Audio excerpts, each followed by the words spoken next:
السلام عليك يا مولاي. وعليك السلام ورحمة الله تعالى وبركاته. تفضل يا أسمعي، أسمعنا ما عندك. حاضر يا مولاي.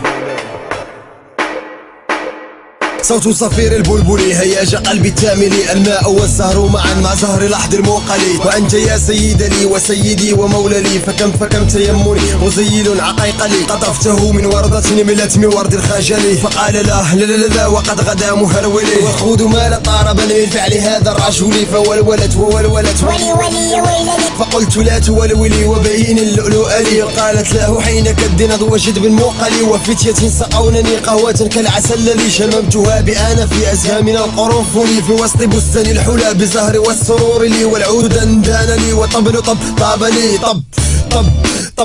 طاب لي وسقف ساق لي، والرقص قد طاب لي. شوى وشاهش على ورقص فرجلي، وغرد القمر يصيح مالل في ماللي. ولو تراني راكبا على حمار أهزلي، يمشي على ثلاثة كمشية العرنجلي. والناس ترجم جملي في السوق بالقلقلل، والكل كعكاعك خلفي ومن حويللي. لكن مشيت هاربا من خشية العقنقل، إلى لقاء مالك معظم مبجل، يأمر لي بخلعة كالدم داملي. أجر فيها ماشيا مبغضدا للديالي، أنا الأديب الألمعي من حي أرض الموصل. نظمت قطعا زخرفة يعجاز عنها الأدب لي، أقول في مطلعها صوت صفير البلبلي.